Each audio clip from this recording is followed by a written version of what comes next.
Jill Dando was horrifically shot outside her home 24 years ago, yet beloved TV presenter's murder remains unsolved. The new three-part Netflix series Who Killed Jill Dando? Aims to explore the unanswered questions about her death as well as the chilling theory she was killed in a professional hit. Jill was shot in 1999 on her doorstep in Fulham, West London, and the documentary sees interviews from senior investigating officer Hamish Campbell and journalists. Wrongly convicted Barry George's original defense lawyer Michael Mansfield also tells the show, the file should still be open on this case. They should be looking. There are many mysteries surrounding Jill's murder, including claims it was a professional hit. Noel Razor Smith, who was in HMP Belmarsh when Barry George arrived after being charged, told the Netflix documentary cameras, the way it was done was professional. In the 80s and 90s, the way every hit was carried out was in broad daylight out in the street. You want a place where people are not expecting you to do it. The chances of catching a professional who works in that way are slim to none. Here, we take a look at the hours leading up to her shocking death. 37-year-old Jill Dando woke up at the home of her fiancé, Alan Farthing, in Chiswick, where she was spending the majority of her time in the run-up to their wedding in 5 months' time. She made him breakfast in bed before he left for work, and she was then planning on heading out to a charity lunch at a swanky hotel in Mayfair. The Crime Watch host left Alan's house around 10 a.m. and drove her blue BMW convertible to a garage on the A4, where she picked up petrol and milk.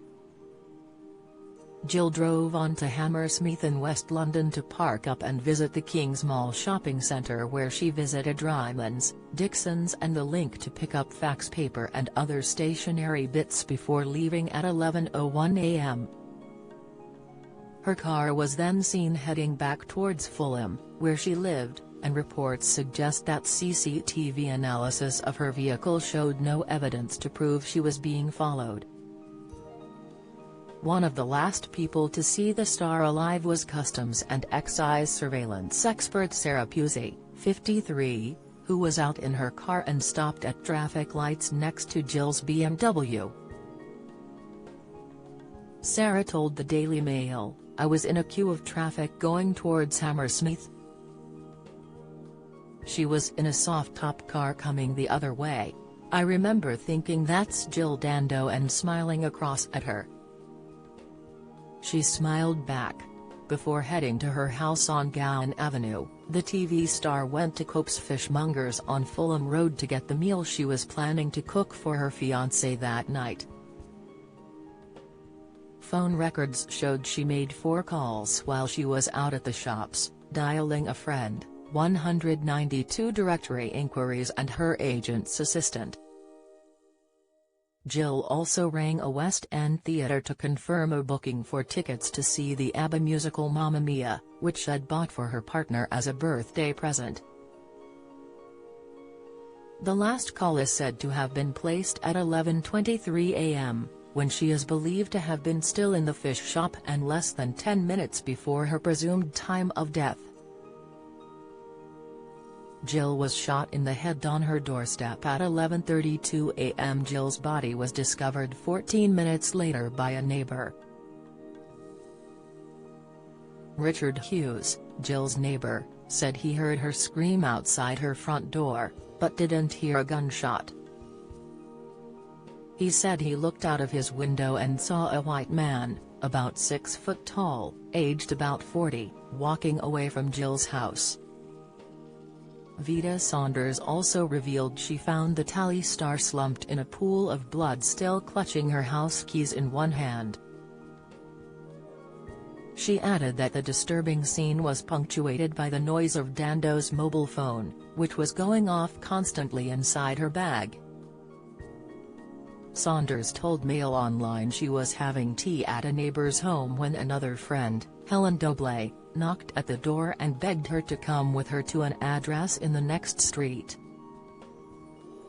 Doble had walked past a disturbing scene and wanted someone else to see it too. Saunders revealed she took her mug of tea with her as she walked over to the house on Gowan Avenue, where Jill's body was. She said, "I don't think I fully grasped what I was going to see, and it seems odd now, with hindsight, but I took my mug of tea with me. She was in a pool of blood, and I noticed her lips were blue and there were some small drips of blood running from her nose. I think we knew immediately that she was critically injured," she said. Gill was holding a set of keys in her hand. After calling 999 and running to a nearby GP's surgery to get help, Sarah said the doctor's receptionist explained that the woman on the doorstep was almost certainly dead and warned the neighbors not to touch anything.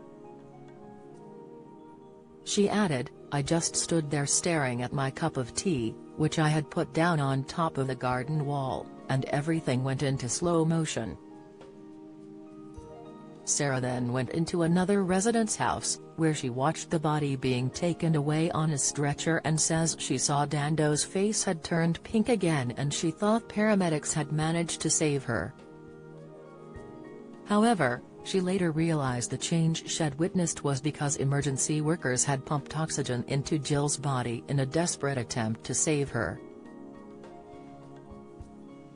Jill reached Charing Cross Hospital around 12:30 p.m. and resuscitation attempts continued until 1:05 p.m., when she was pronounced dead.